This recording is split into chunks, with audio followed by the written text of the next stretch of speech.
From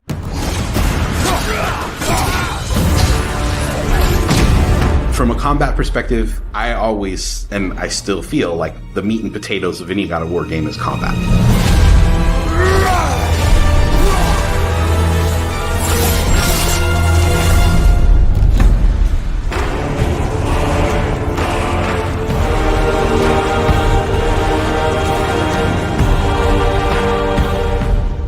My name is Roberto Clemente. All my friends call me Bert. I'm a senior combat animator here at Sony Santa Monica. My name is Kim Nguyen, and I'm a gameplay animator. Hi, I'm Sabra, and I'm a senior VFX artist on God of War Ragnarok. My name is Grace Pan, and I'm a gameplay animator in God of War Ragnarok. Hi, I'm Stephen O'Hara, GBA, combat designer on God of War. And I create interesting and memorable creatures that players like to attack and defend against. As an animator, you gave life to characters. You make them move, you give them personalities, you give them weight.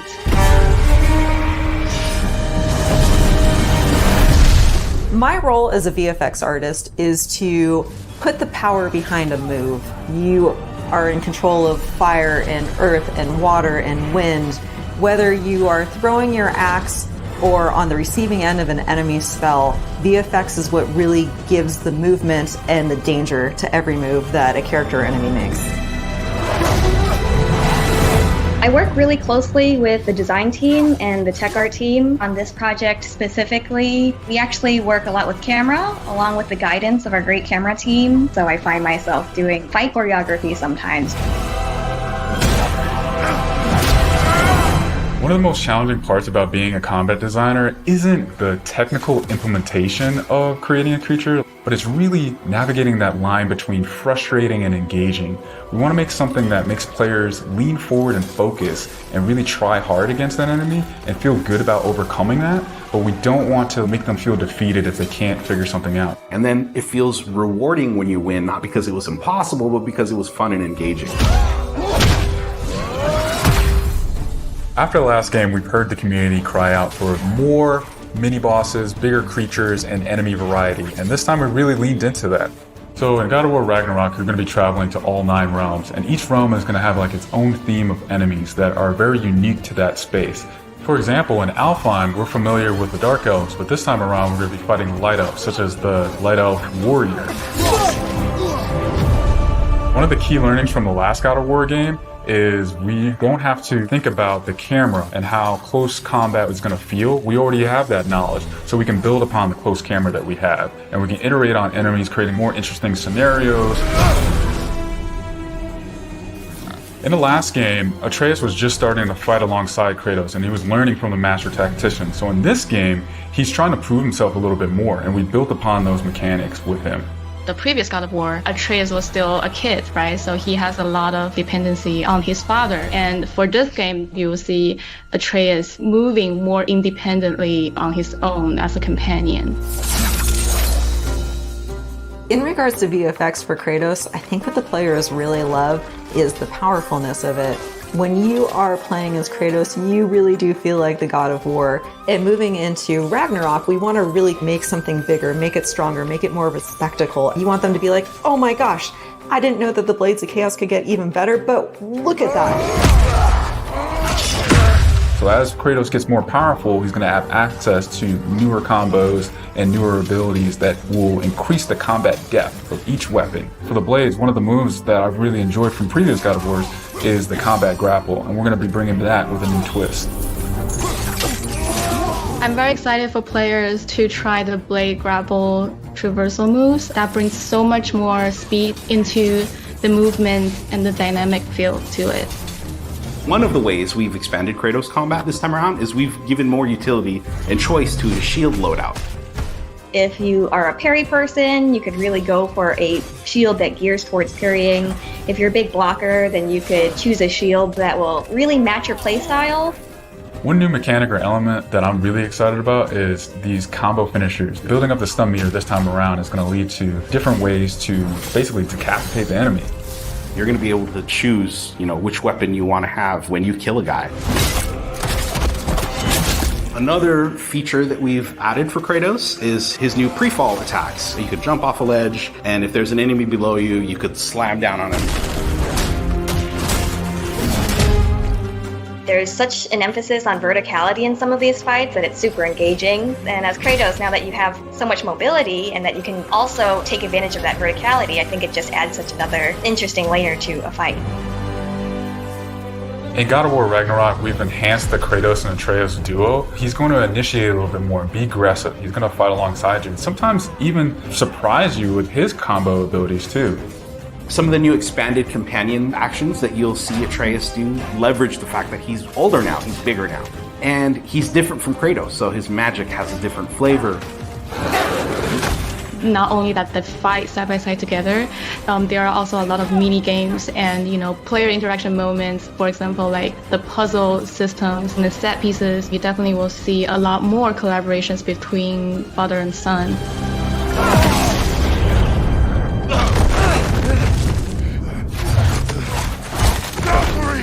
Odin must have said that. There's so much that goes into building a big set piece. You basically iterate and iterate and iterate, and it takes testing and just seeing what works to really figure out the personality of something. Basically, every department gives it their all to make things really spectacular. There were a lot of different times that I would look back at God of War games just through the ages. Before 2018, there were so many amazing, huge boss fights and set pieces that it was a huge inspiration for me on my time on this project. For the old father! Our design philosophy for creating new and memorable enemies is basically making them a combat puzzle, similar to like chess, and focusing on the chess pieces. Each piece has its own theme and its own use. You need to be able to see what's happening in an instant and be able to react as the player. There's a couple of different ways that we go into making an attack very readable for the player. Sometimes we add a signature audio cue, or we'll add the different rings, such as what we did in the last game, that lets you know that this attack is unblockable, you need to dodge it. There's so many different ways that VFX really helps not just show what an enemy is about to do, but show who the enemy really is.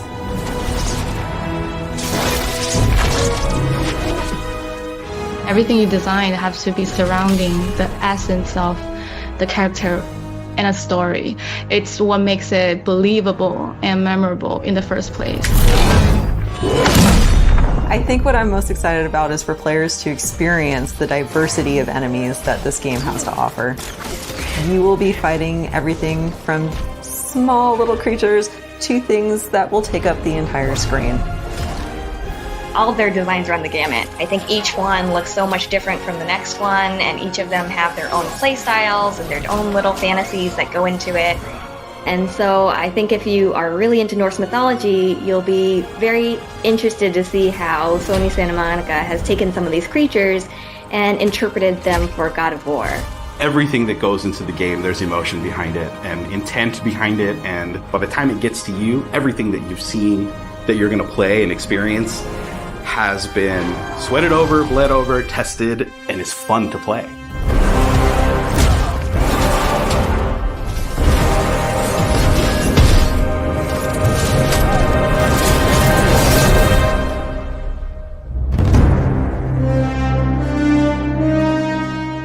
PlayStation.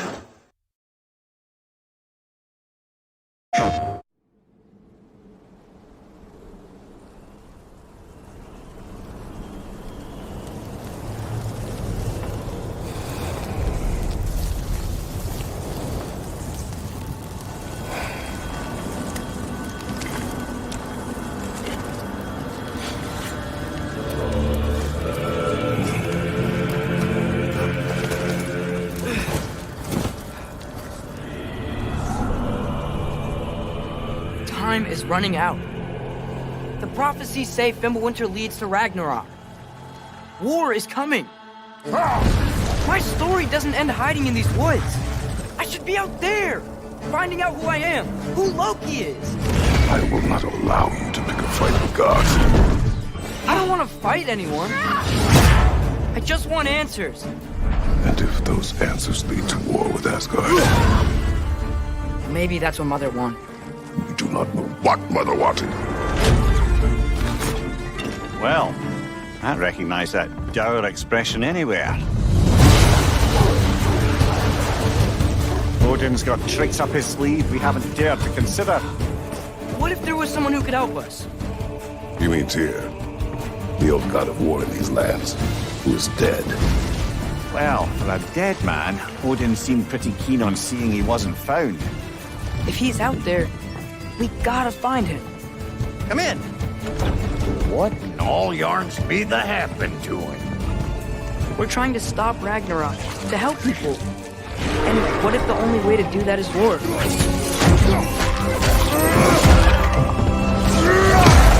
War is not the only way. Stop thinking like a father for a moment and start thinking like a general. No! You seem like a calm and reasonable person. Are you a calm and reasonable person?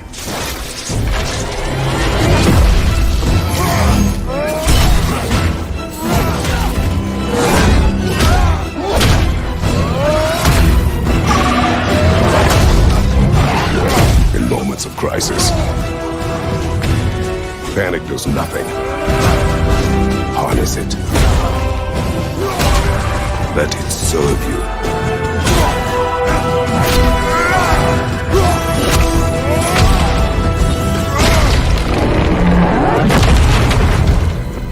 Tyr! Are you coming with us?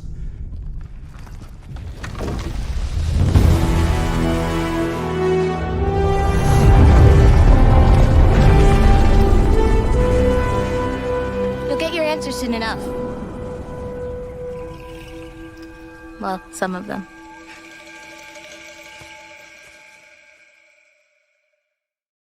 PlayStation.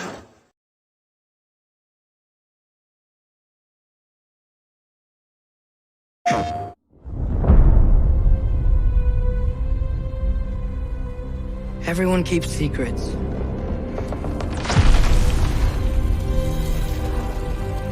Sometimes it's the only way to protect the ones we love.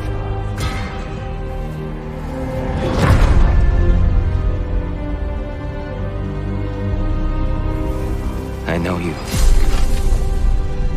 God Killer. What is it you want from me? Is it a god of war you came to find? You don't really want war, do you, Kratos? All that blood on your hands? On your son's hands? What is it you will not tell me? I can't talk about it, but I just need you to trust me. We follow your every whim. But you don't believe in any of it. And still I follow. Because all that matters is that you are safe. But that's not all that matters. Who's keeping you safe? I do not need you to protect me. You sure about that? Pretender God! For the old father! Death can have me when it earns me.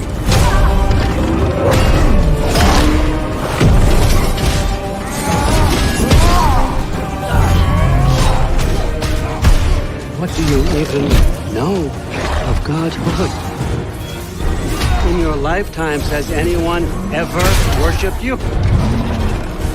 Ever prayed to you? Can you even imagine that kind of love? No! You don't care about anything beyond yourself. Beyond the monster who kills without cause.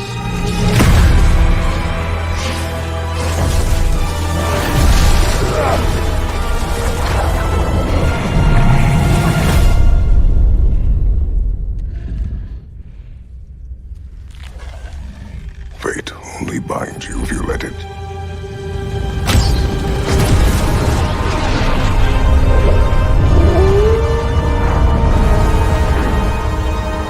Do what is necessary.